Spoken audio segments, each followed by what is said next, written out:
How you guys doing, man? How you guys living in this year of the Cheeto?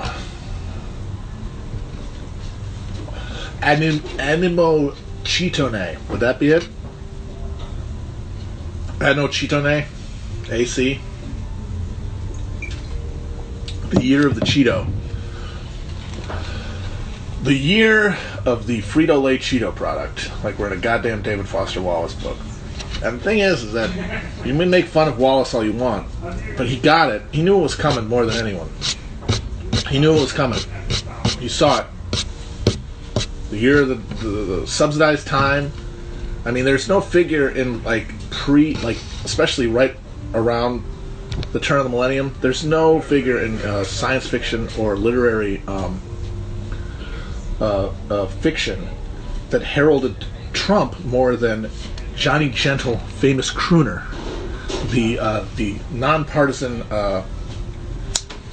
president of the Onan Confederation that would rule near future America in Infinite Jest.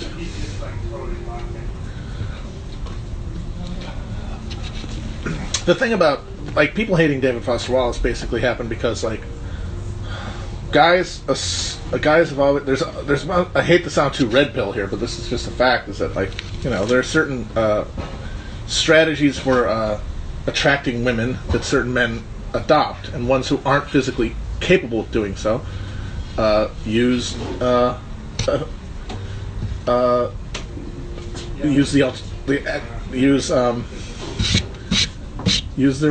wiring, their wits and what have you. Their Basically, what I'm saying is that you goof on the jocks with the art girls, but eventually the jocks aren't there anymore. It's just you and the art girls in Brooklyn. So now what do you do? None of you know how to play football. None of you could change a tire. So who's the jock? Who's the scary masculine guy that you can convince the more anxious of your female friends that you're not like? Well, he beats David Foster Wallace. It gets pretty sad. They're really, that's when they're going after, when they're making it being bro-like to read a 1,500-page book, then those terms have been destroyed of meaning.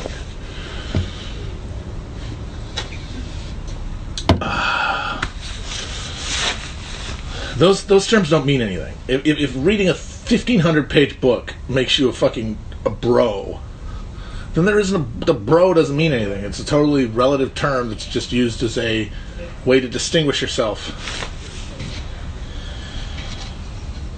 Anyway, Infinite Jest. He got what was coming. He got what the psychological interiority that late capitalism produced better than anybody, in my opinion. And you might say, well, that's because you're a white male. And it's yeah, probably, because he was too. And that's part of the reality of it. The part of that maddening, generalizable, but then also so neurotically and specifically individuated, so that I can think it's totally my own, and also feel it's universal, because that's the way that reflects the same facets of capitalism. It's in malleability and customizability. So that state of mind, I think he gets at better than anyone. But of course, it's filtered through the mind of a white male dude bro. So white male dude bros read it and they get that, I think, more readily, because they have fewer. They don't have to translate it. It's straight. It's like reading something in its original language as opposed to a translation, or having to do the translation to yourself from a second language. That's the difference. Yeah. I think that is it. So yeah. So DFW stands for dudes fucking winning. No, he wasn't a genius about everything. I like the fact that he wrote that mathematics book and all mathematics say no. He was a moron. He had no idea what he was talking about. But because it's mathematics, and that's the kind of thing because that's the thing that made him a genius to these. Because the thing about people like me is, at the end of the day, and I think this is almost universally true, gun to the head, people like me who maybe know a little bit about history, maybe have a little bit of a ability to synthesize concepts, maybe they can recall ideas, maybe they can maybe they can bring a bit of insight into a text that maybe you couldn't if you were reading it. We all think, and if there's anybody who thinks that they're like me in this and disagrees, you can fucking take it up with me, because I don't know if I'll ever believe you. I'll think you're lying. Who doesn't think that, like, hard science intelligence, people with that are, like, smarter than they are. And so the fact that he was this, consummate indoor theater kid, but also kind of a jock, a little bit, and then also a scientist, a real smart person. Come on. He's literally, like, creating himself as, like, the ideal version of the late American male that synthesizes everything that came before, like the dialectical embodiment of the late American white male. Like, that's what he was. And that but the thing is, what I'm saying, the joke of that is that he wasn't actually very good at mathematics, according to actual mathematicians. And I have no way of judging what they say, but people who are smart in math say no, his math was terrible. And that, like, all of his books on hard math are riddled with errors that, like, that are very basic. And I just, like, that's another thing, like the Paddock shooting. I don't know if that's true, and I never will, because I don't know how to count. I can't count on my finger. I need my fingers to count. I'm not kidding. Like, I won't say that, but I'm basically can't do math, like, beyond what's asked of my fingers. So I have no idea if he knew what he was talking about. The people who know what they're talking about say he didn't know what he was talking about. Anyway.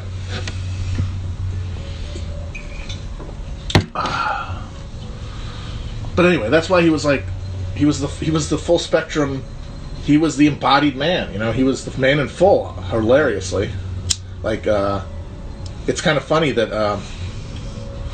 that Tom Wolfe wrote a book in that exact same time period that's about the same phenomenon that he called a man in full, but because, of course, he was writing it from the perspective of the fucking boomers, it didn't capture it because, he couldn't translate the moment.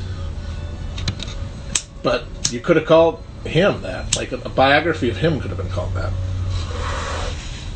Instead of whatever the hell... What did the name of that biography of him ended up being called? Like, a ghost story is a love story or whatever the fuck? No.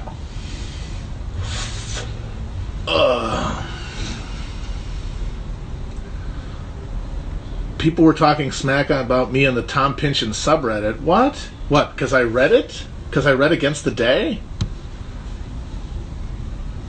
I've only said good things about Pynchon. I don't understand why they'd be mad at me. And I have not claimed a knowledge about Pynchon that is above my station, which is, I'm sure, what they really get mad about. Is anybody referencing Pynchon that doesn't understand it at the level that they do? Which, of course, that's up for them to decide. I would never make that claim. But I don't know. So I never said anything bad about Pynchon. And I read a part of Against the Day, which is like an underread Pynchon book, I kind of think, that I think is really good. And, like, just a good piece of writing. So how did I offend the Pynchon people? Or if someone would ask me, I'm just curious. I mean, I don't really care. They're fucking the same, It's basically like, why are the MLs mad at me or whatever the fuck? Why are the anarcho-communists mad at me? It's like, it's all the same thing. It's like being in the Pynchon subreddit. It's all just book clubs. They don't like me. Well, fuck them. Suck my dick. That's my answer. You can read Pynchon or you can watch this fucking live stream. Which one are you doing? Which one of you motherfuckers is reading Gravity Rainbow right now instead of watching me? The answer is 0. And that's true even though there's a goddamn Cheeto in the White House. They don't like how I get twisted. Well, I mean, some people can't handle the twistedness. I think John Collins, my friend John Collins, is the person I trust most to tell me what Pynchon means. He seems like he vibes it. And Corpse in Orbit on Twitter, of course, him too. Those are my and Boris and those guys are my consigliaries on Pynchon. Oh no, not the Vash, not the pipeline guys. Yeah, why haven't you talked enough about the Chapo to Pynchon pipeline? Because that's got to be a thing, right? At least one person has felt like they were required to. I know. I literally, from being on the show, the only reason I've ever read Dune I know Dune is not as good as anything by Pynchon by a million years, but it's almost as hard to read as Pynchon is because of how like just clunky and poorly put together it is as prose. But I read the fucking thing because I was sick of not getting the references that him and Will were making. Felix and Will kept just talking about, shouldn't shut the fuck up about like Duke Atreides and the Sleeper being awakening. I'm like, all right, this is what the fuck's going on. Like I only knew from that awful fucking David Lynch movie that didn't even make sense. So I read the whole fucking book, the first one. I'm not going to read the rest of it. I'll just go with the Wikipedia summaries from that one. Prose was so sloggy, but what I'm saying is literally just being on the show made me read that awful book. So I got to believe at least one person has read Pynchon because they've listened to the show, which means that there is a. If someone would say that, if I could get one person to say, yeah, I wanted to get a reference or something, or someone made a recommendation, so I read a Pynchon book.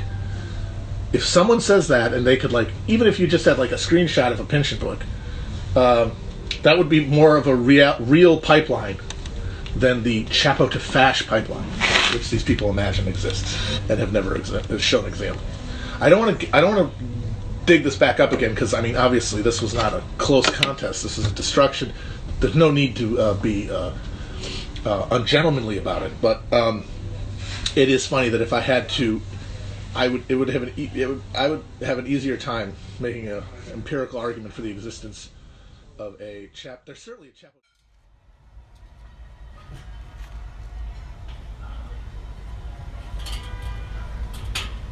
Okay. All right. Okay. Yeah. That's good. Okay, perfect. You know what? This is going well. It's he warned me about this. It's like it's not appetizing. It's like kind of grayish brown. Like, but that's the layer you want it to be when you throw it on for the sear. So I think we're on track here. If I get it on the other side the way I got it on that side, and I can get it hot enough in the middle, I think it'll be good.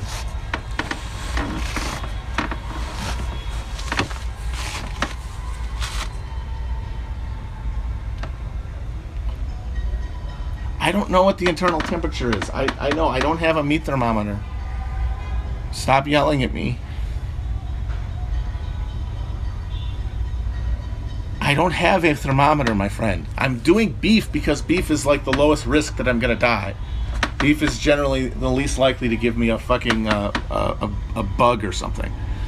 That's why I'm picking a nice USDA prime piece of beef so that I can air. Because I don't want to get too vibed out on this. The whole point of this is to be chilling, right? To be like applying oneself to an object, but not to the point of internal stress.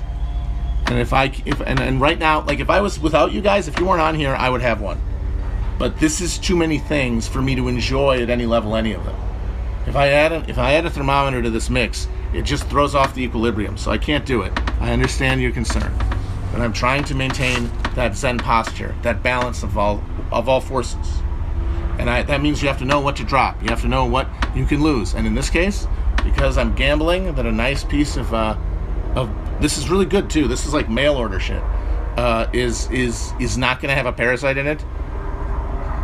I'm willing to roll the dice in order to have a good time and to maintain the chill and grill attitude. Because a large part of it is the old cliche, the accepting the thing, the ability to change the things I can change, accept the things I can't, and the wisdom to know the difference. I mean, that is a cliche, but like David Foster Wallace was 100% when he's correct when he said all those cliches that they use in like drug rehab and shit, they are true, and they do have profound meaning. The problem is that if you only learn them from the outside, they're totally tinny and hollow and cliche. You have to learn them from the inside. You have to actually go through your life experience to the point where you get enough understanding of something that it ends up being translated down to a little pocket version of that idea, and all of a sudden that cliche has meaning and helps you move forward in your life positively.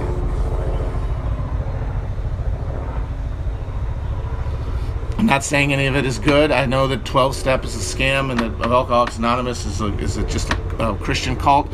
I'm just saying that those cliched phrases have meaning if you build it up within yourself. We got the copters going. You want to hear the copters? Dun da da da da da da. Motherfucker. Keep stirring the sauce. Keep stirring the sauce. And to climb a mountain. Do-do-do. You can swim the sea. Do-do-do. You can jump into the fire. But you'll never be free. Why did you do that, Karen? Karen, why did you do that? We needed that money. They never would have found it. You can make it grow. Oh. Really good movie. Really, really good movie.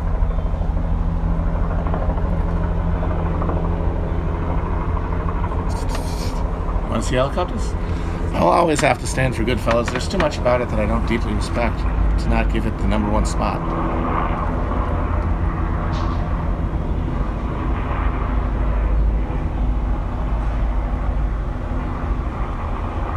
Okay, someone's saying AA isn't a Christian cult. I'm just saying what I've heard. I have no idea.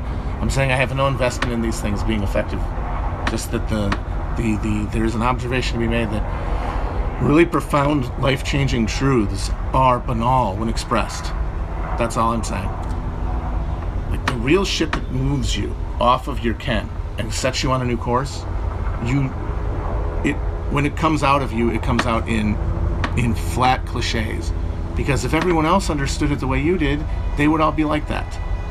Everyone has different levels of understanding and different vocabularies, and they clang off of one another. And so you just say the thing that's most easily transmittable, which, because the other person has not experienced what you did to get to where you are, it sounds like a cliche. It sounds meaningless. Because they have to do the work to get around into it and make those words mean something. That's what I'm saying.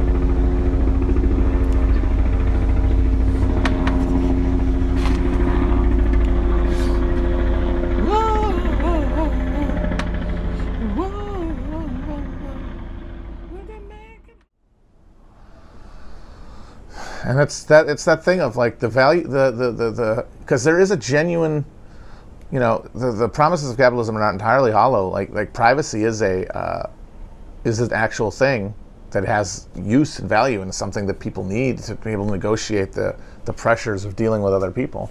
But as a totalizing value, it destroys so much that is vital to the very functioning of the human mind, and replaces it with only further indulgence along the axis of isolation. I mean, that's why Infinite Jest is the book of the moment, because he figured out, he saw where everything was going. Like not just in terms of how like loneliness was going to take over the social order and just strip everyone of their souls because they don't know how to relate across the chasm of experience to other people where they see them as equals and not instruments.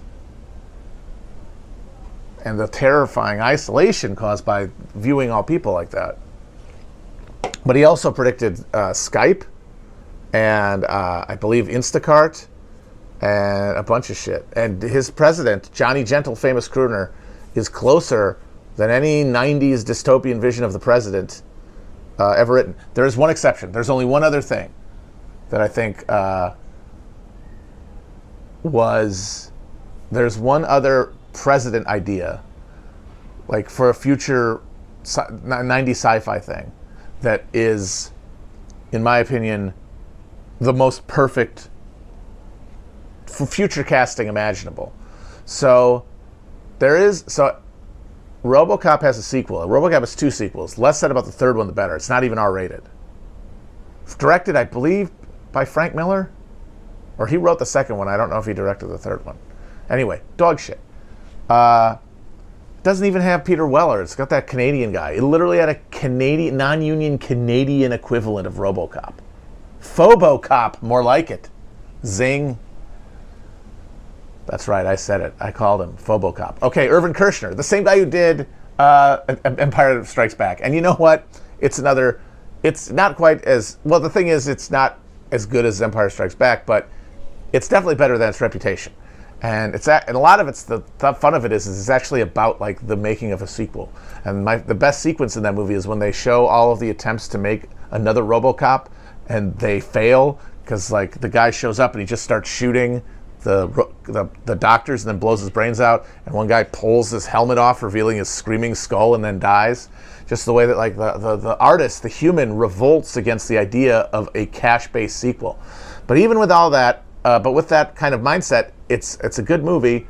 Prescient in its way. It talks about Detroit being declared bankrupt and then sold to a company, which is essentially what has happened to Detroit. But there was another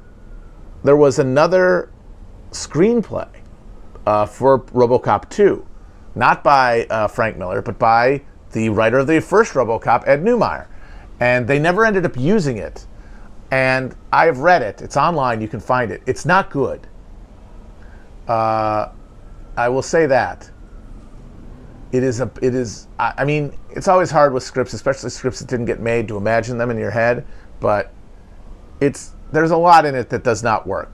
But there's one thing that's actually kind of just a throwaway that is so perfect that it almost redeems the entire project. So the premise is that RoboCop gets like ambushed and essentially disconnected. Like he gets his plug pulled, and he ends up in a warehouse for like 20 years before some scavengers grab him and try to reconnect him for reasons, and then he goes to war, and it's pitched at a much higher dramatic level than either the real RoboCop 2 or the first RoboCop. The stakes are much higher. It's like the fate of the planet and everything, which is often a thing that happens with sequels. But they mention in passing the president in this future world, and it's Bixby Snyder. And Bixby Snyder is the name of the "I'll buy that for $1" guy from RoboCop, the guy who's on TV every moment that they're watching television, except when it's Johnny Laser. And that's essentially what we got. We have President Bixby Schneider. We have President "I'll buy that for $1" guy.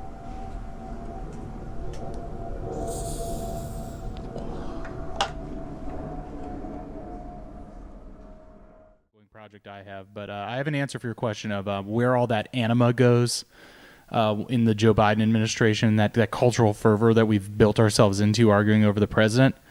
And it is arguing in eternity about whether Infinite Jest is good or not. God.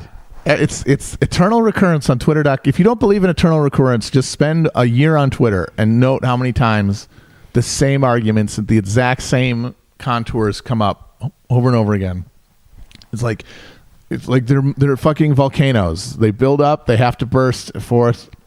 Everybody gets their fucking David Foster Wallace takes out of their system, and then they go back into dormancy until they arise again. There's something about I don't know what it is. There's some sort of gender anxiety, I guess. It's so funny that is the thing that became such a locus of gender anxiety around it. So the background of this is that a few weeks ago, Molly, my wife, and I started a project because she has read Infinite Jest multiple times, loves the book, and I have never read Infinite Jest. And we keep seeing these things come up, and we were like, we need to I mean, excuse me for being flippant, but we need to queer this narrative and have the woman of the couple read to me the book. And so that's what we're doing in a podcast. She's reading it on the podcast as an audiobook and to me, and then we're chatting about it afterwards. And we did it especially because we knew that this would keep coming up, and then we could keep promoting it every time people were arguing about it. It's pretty good. It's a pretty smart move. You're not going to go broke anticipating this bursting forth. And what's so funny about it is it's clearly this gender anxiety, but it's very specific urban, I hate to use the term, but there's no other word for it, PMC or an overproduced elites who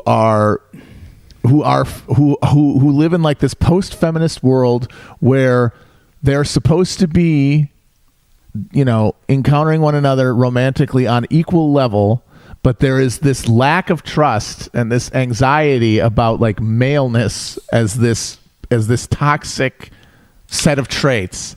But because we're talking about a very small subset of, urban professional educated guys, it has to be personified by like the symbols around this 1,200 page fucking book that almost no one in America has read. including the vast percentage of American men, and certainly the most toxically masculine American men, have not fucking read Infinite Jest. The very idea that this is a stand-in for like aggressive masculinity is just proof of how distorted this lens in. You're talking about this tiny subsection of American men who, at the end of the day, it sucks to date because everything sucks.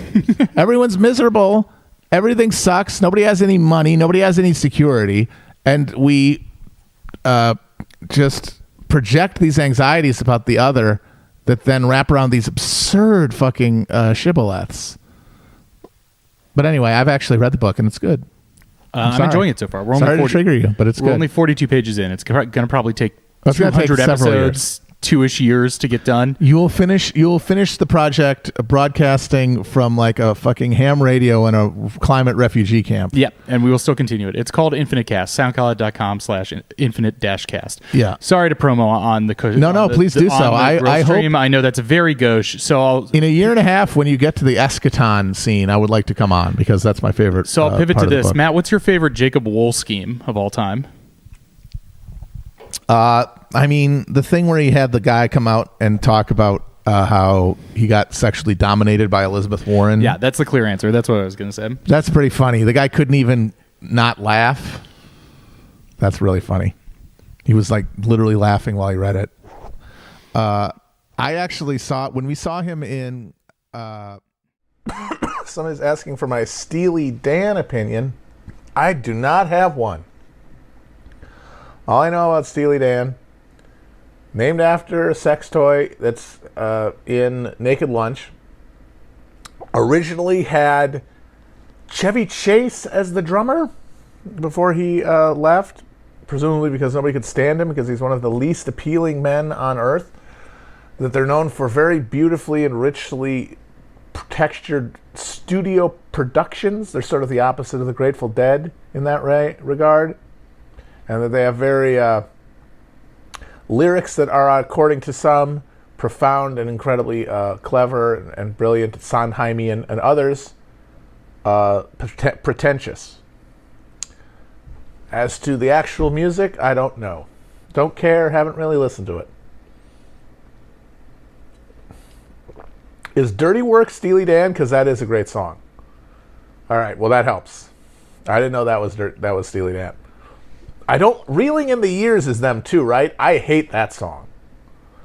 So it's one and the other then. I really don't like Reeling in the Years, but I really, really do enjoy Dirty Work. And I don't know why Steely Dan becomes a topic of internet conversation every 3 months. There are a few things that reliably pop up like Old Faithful. David Foster Wallace is one of them. Steely Dan is another. It seems a lot of it is about like this ritualistic bringing down of icons of some sort of perceived overlord, cultural overlord, because obviously DFW stands in for white male literary canon, right? And I think Steely Dan serves a similar purpose in standing in for this sort of boomer era idea of like hipster rock and roll. Because Steely Dan, I mean, from little I know about it, just given its reputation, it does kind of seem like the David Foster Wallace of rock music, right? Like, it's got a similar demographic, only older, obviously, and it's got a similar cachet among similar types of people, and gets a similar resistance. Similarly found to be cold and unengaging by those who don't appreciate it.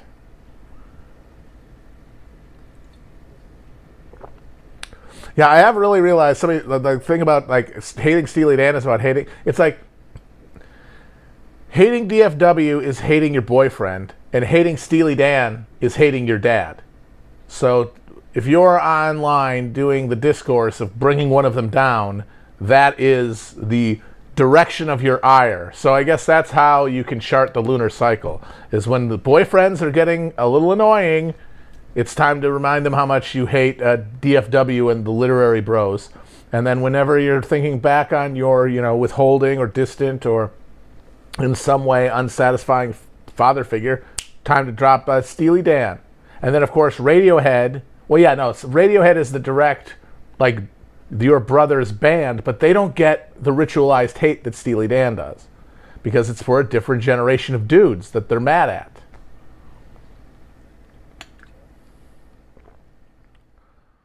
Yes. We were talking yesterday about how there's these cycles, these discourse cycles that reemerge. We got to drag the Another one just happened too. Just like I was talking about David Foster Wallace, the classics in general now being dragged by a bunch of YA people. I always find that funny because it's called young adult, but none of the people involved in any of it, writing it, reading it, or talking about it, are young or adult. They are old babies. They are old children. They are like 30 plus, emotionally stunted, intellectually gnomish kid. I mean, they're children. They're immature. And that's why they read and write stuff for kids exclusively, because they are emotionally and intellectually children. I don't really know why that should be considered elitist or hostile or anything. It just seems like a recognition of the dynamic at play there. Anyway, so you got dragging the classics for having not enough wizards in them. You got David Foster Wallace being dude bro, Steely Dan, and then of course another one popped up, New York, and it's Eustace Tilley-like disdain for the rest of the country. And I get it. I get it on all sides. I certainly understand the hostility to New York. Especially because, honestly, I think more than anything it stems from the fact that the United States is a country where you are only worthwhile to the degree that you are a success, right? And because of its position in global finance and media, New York is where successful people go. So if you're not there, how successful can you really be? I don't think that necessarily everyone thinks that, but I do think that it's a thing that motivates this sort of weird hostility. But of course the other thing is the genuine overcompensating parochialism of New York, mostly by transplants who are trying to justify the fact that they're spending $1 zillion to live like animals, with basically no real difference in quality of life to any other major city other than it being worse. And specifically during coronavirus, during COVID, a time when any city, certainly New York, is a ridiculous joke to be living in, because you're just cooped up for no reason. It has no benefits to it, but it still costs the same. It's chumpish. You're a chump. And so you have to do things like decide that the bodega experience is some sort of spiritual thing. One of my favorite moments in recent film was in the Harley Quinn movie, when there is a 5-minute sequence of someone lovingly creating a bacon or an egg sandwich at a bodega. Because Harley Quinn, she loves her sandwich at her favorite bodega. And you watch that scene and you go, oh, this is meant specifically for the very narrow trance of people who watch this shit online, or who live within this bubble of media people who talk about who justify to themselves their ridiculously expensive existences. So it's just, it's self-loathing reaching across the aisle, which is all, like I've said, that's all culture and politics, same thing, are. It's competing, it's mirroring resentments. Pure resentment on both sides. New Yorkers resenting that they live in a shithole that's supposed to be the center of the world, and everyone outside of it who doesn't live there resenting that either they're not there at some level, if they've really bought into the notion of, virtue is flowing from success, or it's undeservingness as the place that determines these things, as the defining referent point for success or glamour or money or anything, power.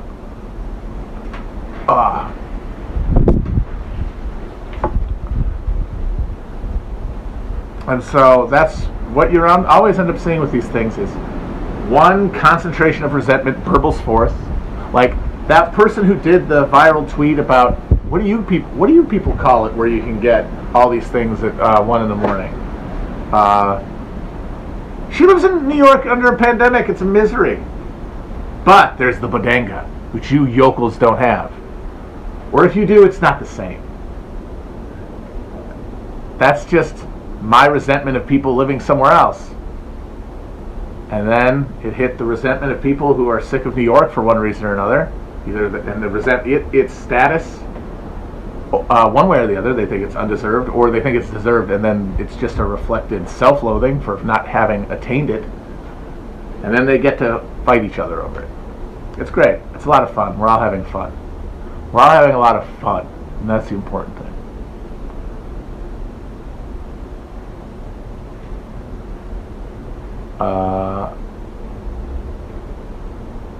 So yes, it's nice to see that all the cycles are completing themselves.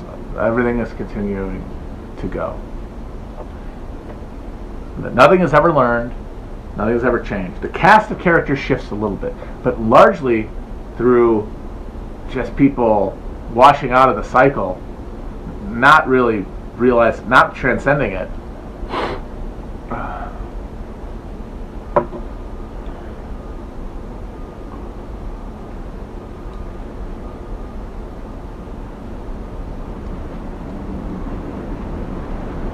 Why do I call it a bodega? That's because Felix, who is a very resentful New Yorker, he is like got both, because he hates and resents New York like someone who's not from there, but he also lives here. So he has both sets of resentments in one, which is tough. And so he hates bodega culture more than anyone, and he makes fun of it by calling it a bodega.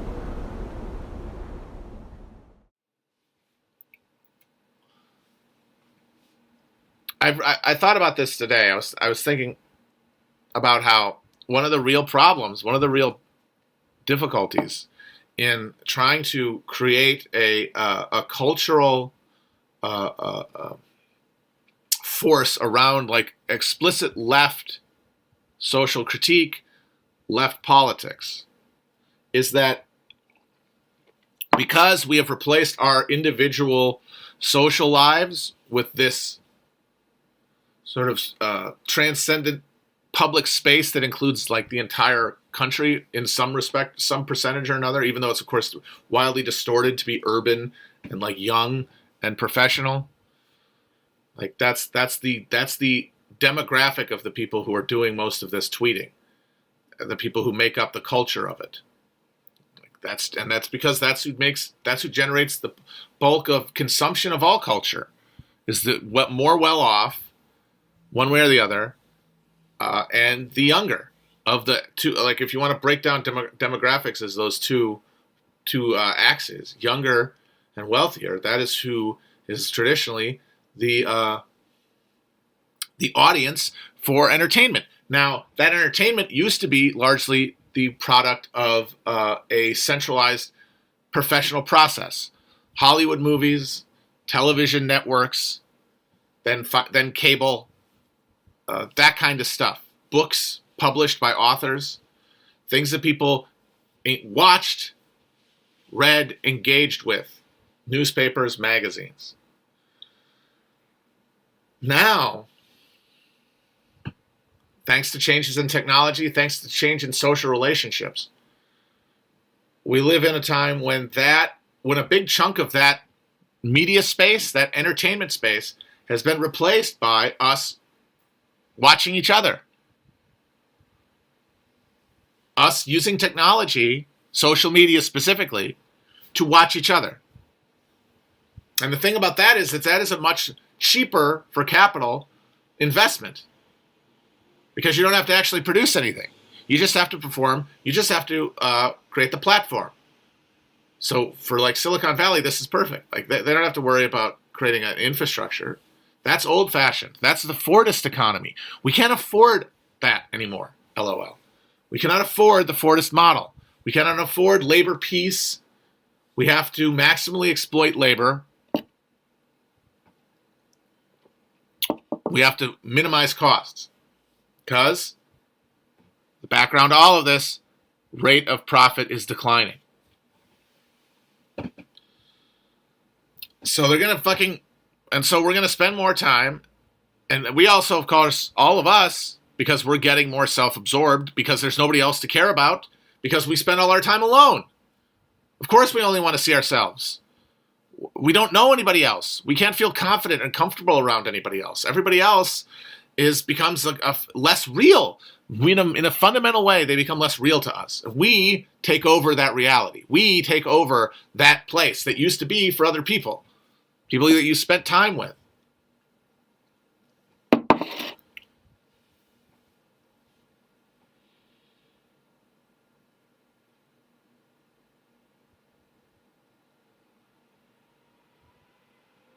And that's where there are like our political shit is. That's what this is.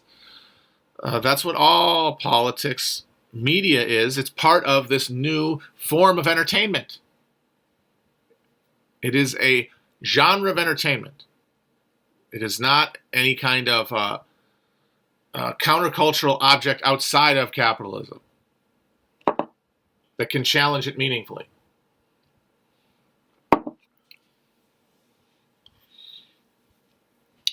But, as I said, there is no replacing, for most people, realistically, the day-to-day experience of depending on this infrastructure, because it has replaced vital parts of us. We are now cyborgs. So we can't say, fuck it.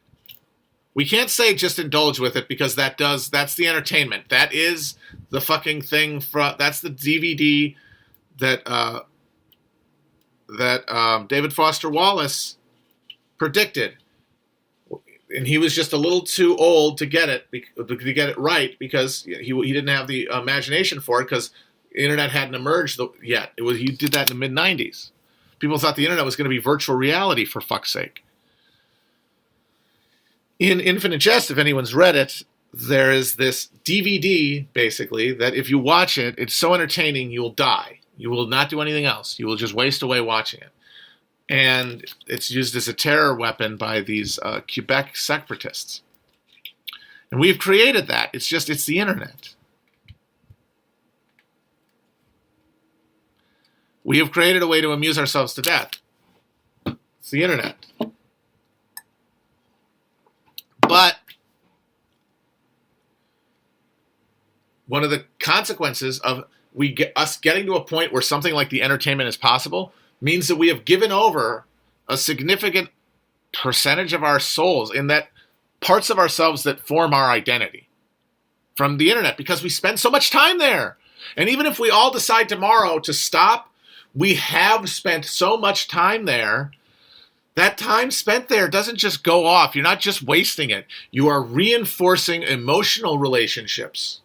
You are having memories that are suffused with emotional connections to certain phenomena, certain things you saw, certain things you liked or didn't like, things you said, things you read. Experiences are being had. They're simulacrum of experiences, but they have real emotional effects that linger physically, that form your understanding of the world. And they're accumulating in a thin gruel. It is like it's very nutrient light, but that's why we get sick. We're spiritually malnourished by this shit, but it still is feeding us, and we cannot get rid of it completely because we have nothing to replace it with. So we have to wean ourselves, not necessarily ever hoping to be totally broken free, because then that creates the anxiety around, am I ever going to actually get there? I think if you accept that you're always going to be somewhat connected to online, just because of the necessities of the fact that we live in a world created by and for people who are that far from each other. You need it. How you use it is the question. And so everybody who has a role within this system, if there is a responsibility to be had, as in a thing that will make them feel better about doing it, not a thing that's being imposed from without, a thing that's being imposed from within. Like, if you do it, it'll make you feel better. If you don't do it, you will feel worse. You might try to convince yourself that it's something else that's the problem. You might try to convince yourself, actually, no, the reason I'm not happy is because I haven't achieved X yet. Then I will. This is not dissatisfaction from the fact that I'm doing something that isn't helpful.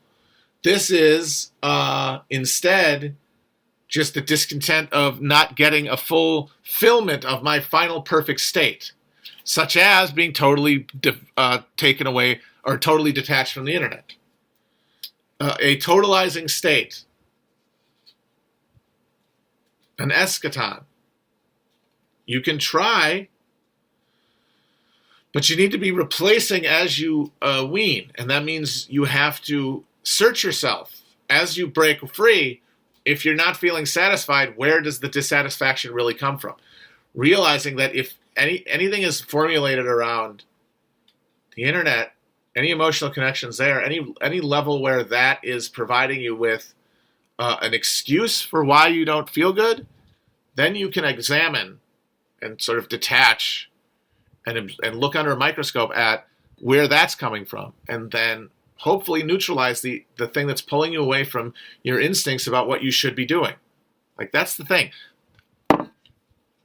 The hope of socialism is the hope that through the creation, through the breaking of the wheel of history and the resettling of it, and like a new blueprint working from, that over time you will create a situation where social relationships are such that the vast majority of people who are born, and when I say people, I mean human motherfucking beings, not any socially defined subset of, but all of them within the system of Earth, not of any specific fucking national polity. Every person within that system is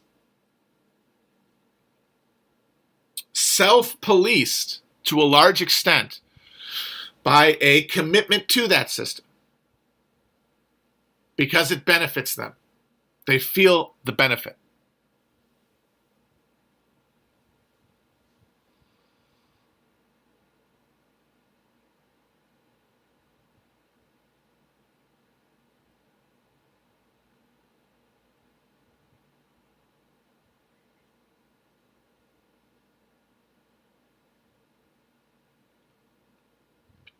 Now, the faith of capital is that that's not possible. That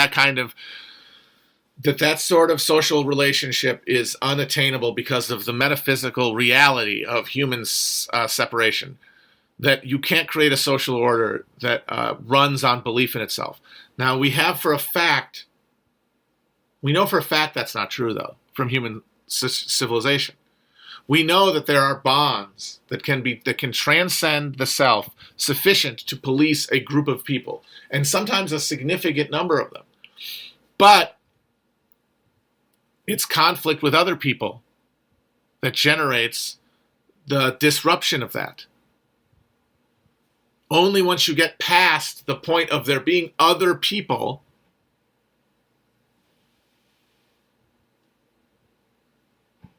can you get back to that point. But it's possible. And it's not imposed by pain and oppression and propaganda. It is seeing in your life the benefits of the social arrangement, having good experiences that you ascribe to the social arrangement, and therefore, when you think, should I do this thing or that thing, the thing making that decision is a sense of self that is encompassing outside of the self.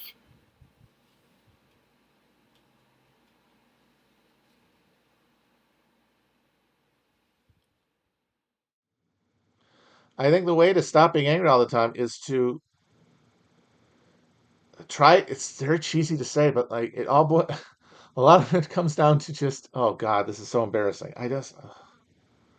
It's David Foster Wallace talked about this a lot.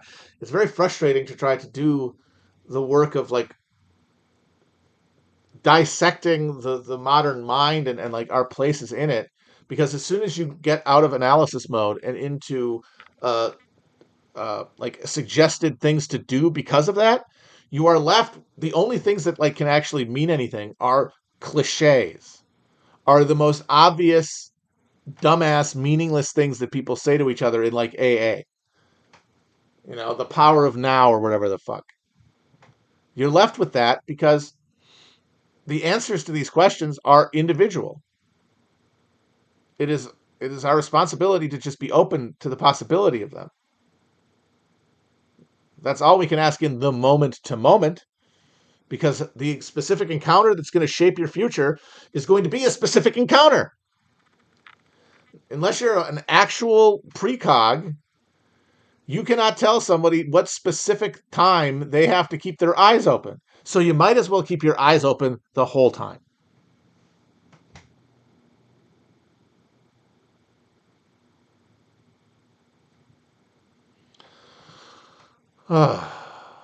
Okay, so all right, I think that's good. This is me. This is my last one, as I said, for a while. I think I'll probably do these some more. We'll see, but who knows?